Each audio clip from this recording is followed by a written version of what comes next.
Hi, this is Lady Emmanuel back again with you with multiple step equations. You probably we have already done it. You're correct. However, the focus is solving equation with variables on both sides. And you may have another question. You probably say, hey, well, what is the difference with variables on one side versus on both sides? So the difference is the answers or the solution to an equation with variables, the solution to an equation with variables on one side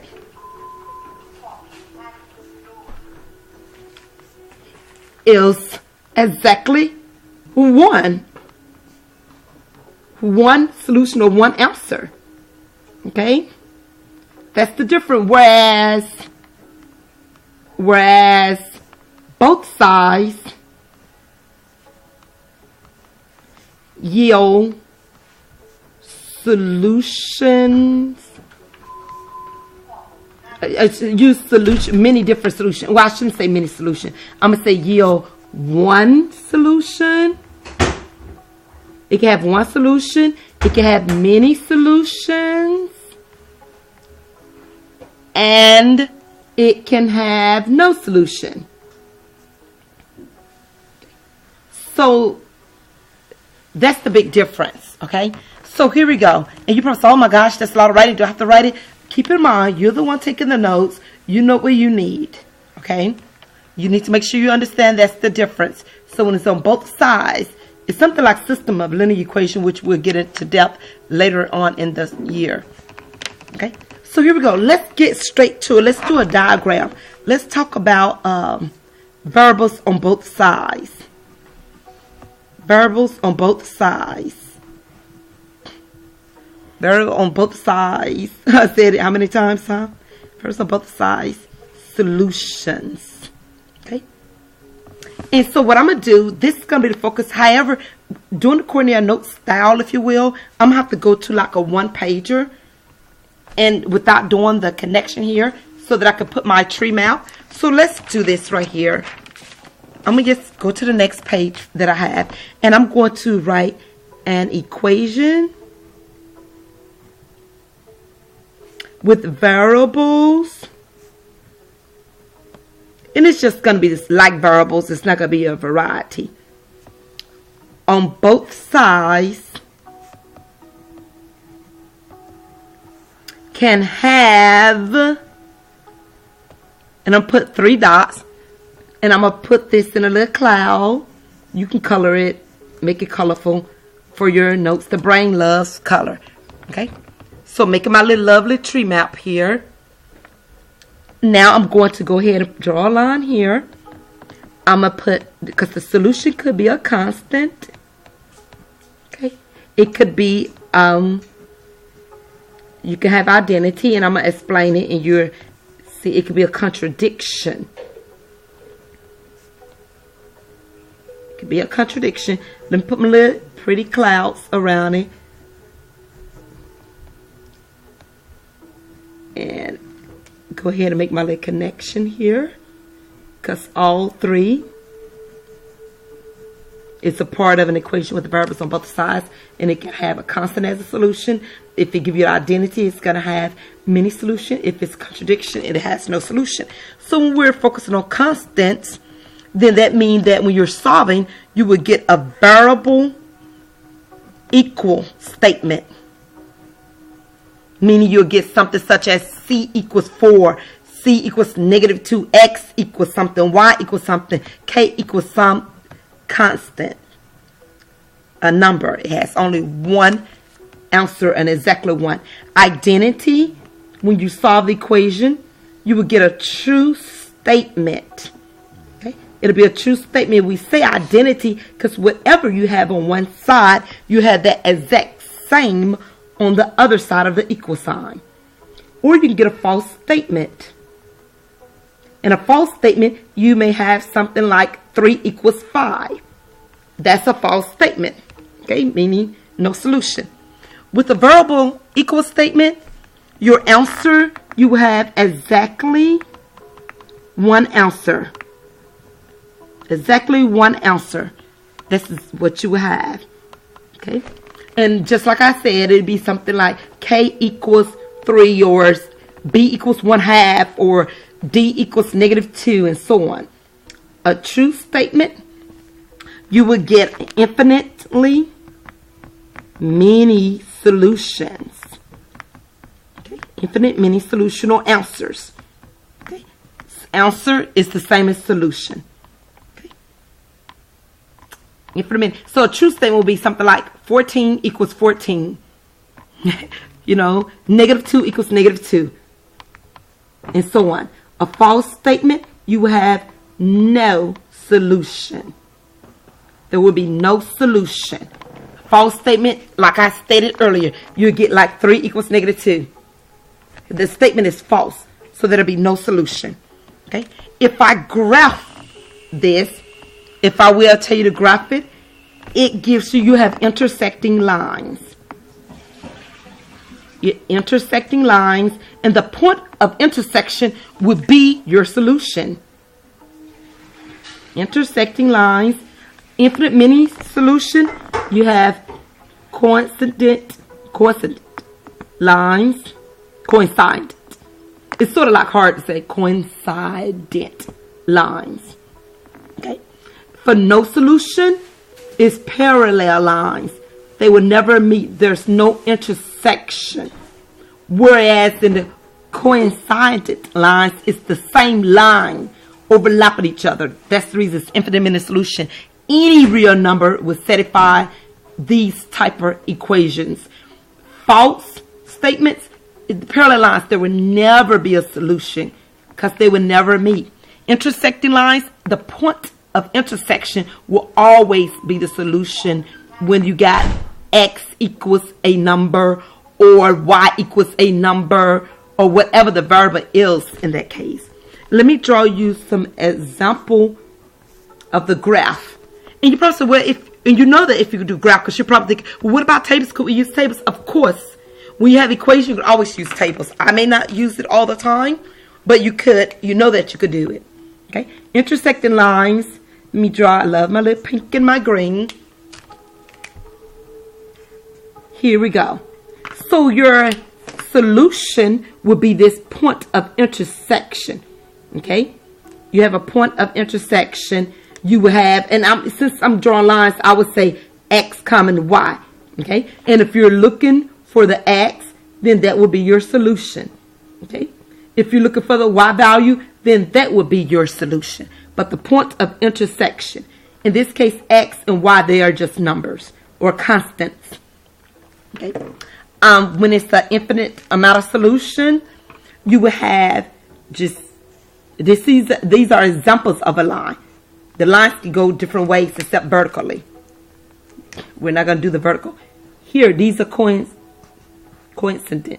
line. Okay.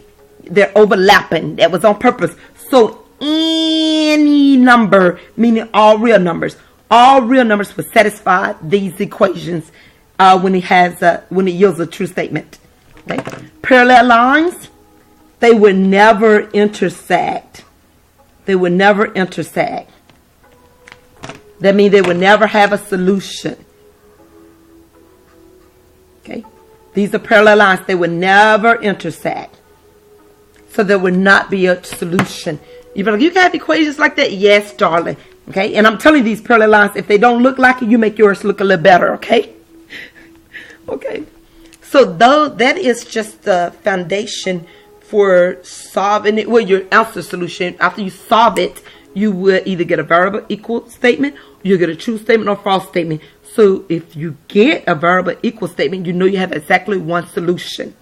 If you get a true statement, you know you have an infinite many solutions. If you get a false statement, you know you will have no solution. Okay. So now I'm going to do some example and I'm going to solve the equation the same way we always solve equations. It's just going to be a lot of steps here. So let's get started. Okay. So let's do example 1. You can see some pictures under there. Okay. So example 1. I got to practice on my penmanship. My sister already told me, you need to practice on your writing. I'm like, okay, here we go, mama. Anyway, 1/2 times b plus 6 equals 3/2 times b minus 1. Okay. Now you notice we do have the variable on both sides. I'm trying to make it larger. Okay. So we have the b over here on the left hand side. We have b over here. So we know we're solving for the variable b. So we have to isolate it. What we're going to do, we're going to work on one side, the left side, then we'll work on the right side. Okay. The objective is to isolate the variable, and we're going to get all the b terms on one side of the equals sign, and we'll get all the constant on the other side. And I usually, when I'm solving it, I will get my variables on the left hand side and my constant on the right hand side.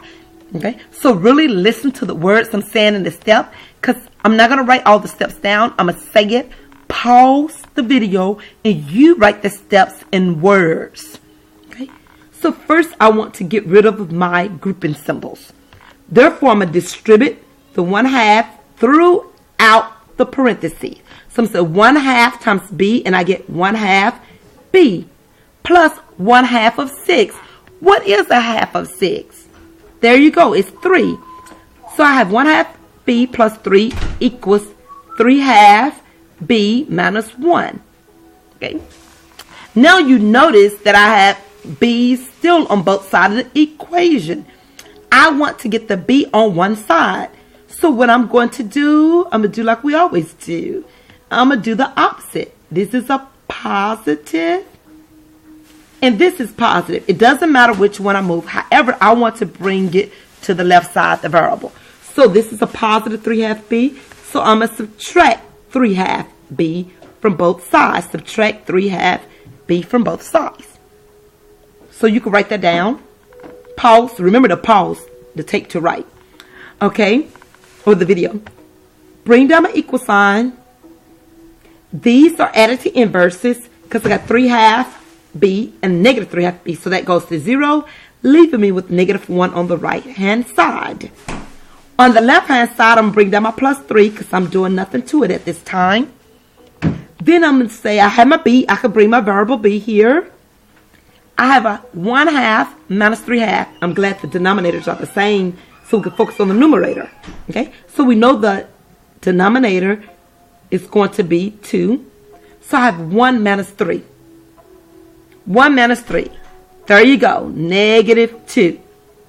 So we have -2 over +2.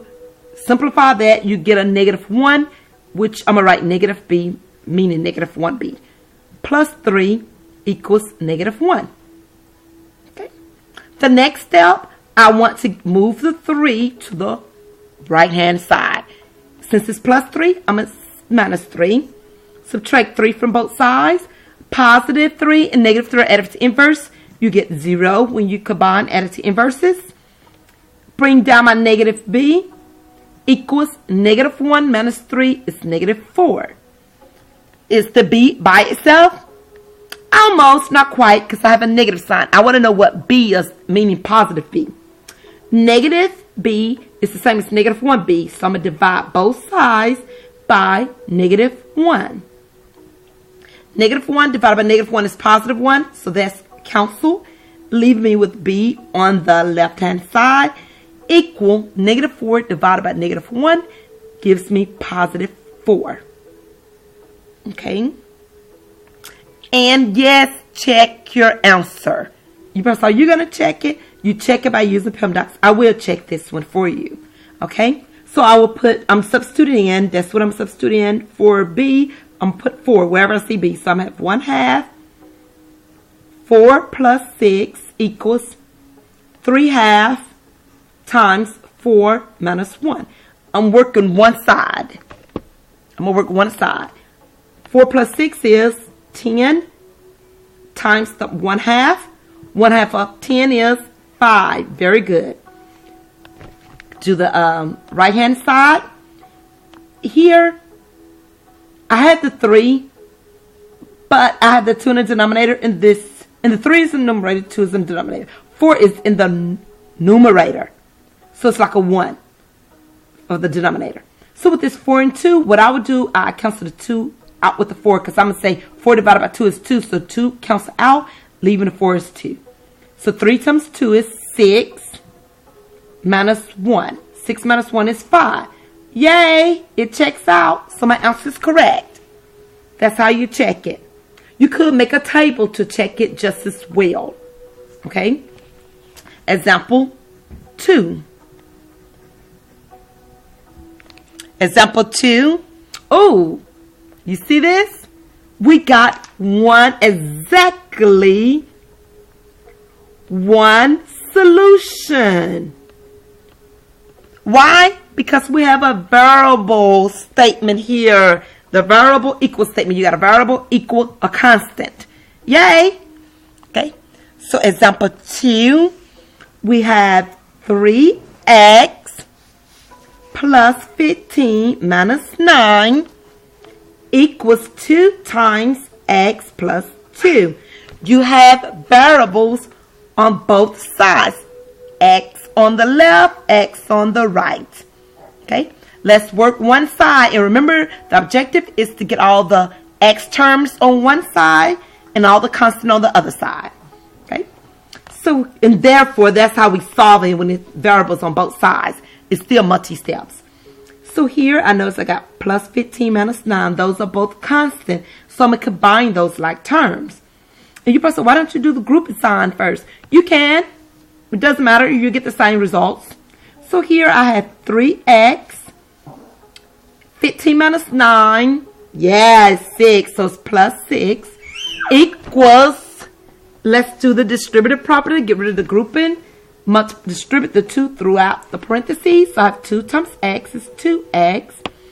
2 is positive. Inside is positive. Inside the parentheses, so put a positive. 2 times 2 is 4. That's like, yay! So you'd be like, oh, this is like 2 algebraic expression on both sides. Absolutely. That's exactly what it is, but it's an equation because of the equal sign. Okay, so here we go. So remember, I want to get my x term on my left side and my constant on my right side. You could do it the other way around if you prefer. So therefore, I'm going to subtract 2x for both sides. Why am I subtracting? I'm doing the inverse of positive. Okay? So whatever you do on one side, do to the other side. No, I'm not going to put the negative 2x under 6 because they're not like terms. Okay? So the additive inverse cancel out, goes to 0. On the right side, it leaves me with positive 4. Bring down my 6, my plus sign. 3x minus 2x leaves me with 1x. Do I have the variables on one side? No. I need to get rid of the constant positive 6. This says positive 6. The inverse of positive 6 is negative 6. Whatever you do to one side, do it to the other side when you're solving. Positive and negative, add its inverse is 0 for the sum, leaving me with an x on the left-hand side. 4 minus 6 is negative 2. Notice that I have a negative 2, meaning a constant. So I have a variable equal statement. So I got x equals negative 2. That's exactly one solution. Yay! Yes, you can substitute it back in to check your solution. Okay? That was example 2. So let's do example 3, because I know you're ready for this. Okay? So here we go. Continuing on. And I'm bringing my paper down. Okay. Continuing on. Example 3. And remember to pause the tape. The video. Don't ask why I keep saying tape. I am telling my age. Pause the video so that you can write the steps down that I'm telling you to do. Okay? So example 3 is 4y plus 7 minus y equals 10 plus 3y. Okay? Variables on both sides. Let's go ahead and combine like terms on one side. First, you always do that. Combine the like terms on each side. Then start switching the sides up. So here we go. I see a y term here, and you probably say, why do you do highlighted when you have variables? I know, right? I can't answer that question because I'm not for sure why I do that. I don't know for sure. Anyway, I'm going to rearrange that. I have 4y minus y plus 7, just rewriting the use community property. Bring down to 10 plus 3y, doing absolutely nothing to it. So here I got 4y minus 1y. That's 3y. Combine my like terms plus 7. And it don't. Yeah, that's what I love, pencil with math. Equals, so I can erase my mistakes. 10 plus 3y. Okay. So here we go. Oh, hold up. I noticed something. Do you notice? Do you see what I see? I see 3y on the left-hand side. And I see 3y on the right-hand side. So I noticed, and you probably, you didn't point out nothing else on the other side. Nothing jumped out at me, but I got to make sure that when I noticed that, I take note of that. Because maybe that'll mean something. So let's do this. All the variables on one side, all the constant on the other side. Positive 3y, subtract 3y. Subtract 3y from both sides. Add it to inverse, goes to 0. Leave me with 10 on the right-hand side. Bring down my 7, my plus. Hold up. These are added to inverse too. 3y minus 3y, that's 0. That's added to inverse. They're gone. So now, really, I don't need to put that because 0 plus 7 is just 7. 7 equals 10. Hold up. That's not true. That's a contradiction. And we know when we had contradiction, that means it's a false statement. It's false. And when it's false, go back and look at your notes. What are the solutions? There is. It's false, therefore, no solution. Those are parallel lines. And you must wait. Now you said no solution, no solution. Okay? Why? Because they're parallel lines. If I enter this in the calculator, which I'll do in a little bit, and enter this in the calculator, there'll be parallel lines. Example 1 and 2, when I completed example 1 and 2, you'll note that when I got here, half of b, and I have 3/2 of b, the coefficient of the variables were different. Notice that it was different. Even on example 2, if you look at the coefficient of the variable, you have 3 here and you have 2 here. They are different. So I wonder if, and gosh, yes, I know the answer. I'm trying to get you to think. Okay. But anyway, I wonder, is it something about the coefficient that will give us a clue to if we're going to have exactly one solution, infinite many solution, or no solution?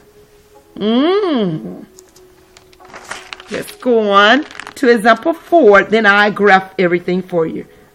Example 4. So remember, no solution, contradiction, false statement. So never contradict yourself, guys. So here we go. Moving on to example 4. 2c plus 7 plus c equals negative 14 plus 3c plus 21. Okay. Guys, let's simplify each side first. Let's combine our like terms. And let's do this. We have here's a c term. Then we have another c term. Okay. Then let's switch this around. We have 2c plus c plus 7. When I switch, that's using the community property. That's what I apply. Then on the right hand side, I notice that I have one c term, but I have negative 14, that's a constant, plus 21, that's a constant. So let me switch those around using the community property. 3c minus 14 plus 21. Minus 14, negative 14, it's the same thing, guys. Same thing, same thing. So combine my like terms. 2c plus c is 3c plus 7 equals 3c. Then I have a negative 14 and a positive 21. So there's different. So subtract it. 21 minus 14 is 7. There's a positive 7. Hold up. Right here. That's a true statement. I already know what the answer, but I'm going down to get my variables on one side and my constant. But right here, before I complete all my steps, I know that it's a true statement. I know that I'm having infinite many solution because I'm paying attention to the details. 3C, same. Positive 7, same. But for your sake, I'm going to continue. Subtract 3C from both sides. They cancel out. Bring down my positive 7, my equal sign. Those are added in first. Bring down positive 7. 3C minus 3C, 0. 7 equals 7. Is that true or false? True. Sound like an identity. That's the identity.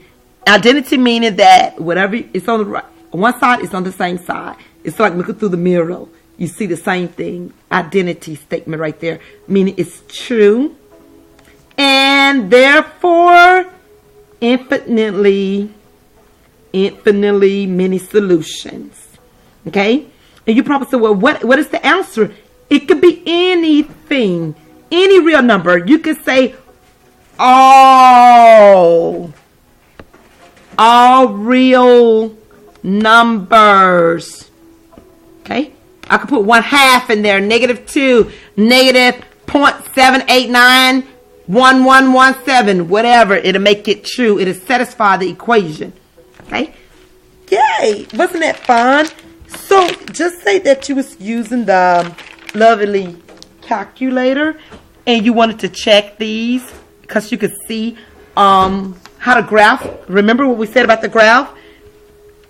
So if I was using the calculator, and you guys know we have access to Inspire, so I will go ahead and go to graph. You guys are supposed to know how to do this. I'm going to go ahead to graph. No, I don't want to save anything. I'm going to just show you how to look at a graph. You guys already know how to do it.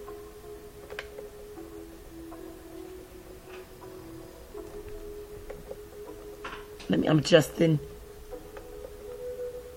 Come on.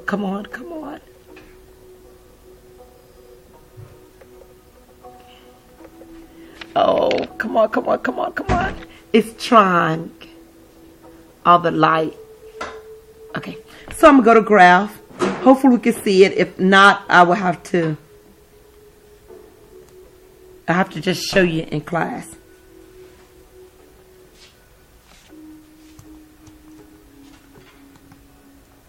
Okay.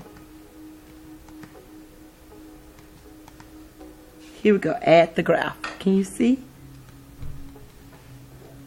Add the graph.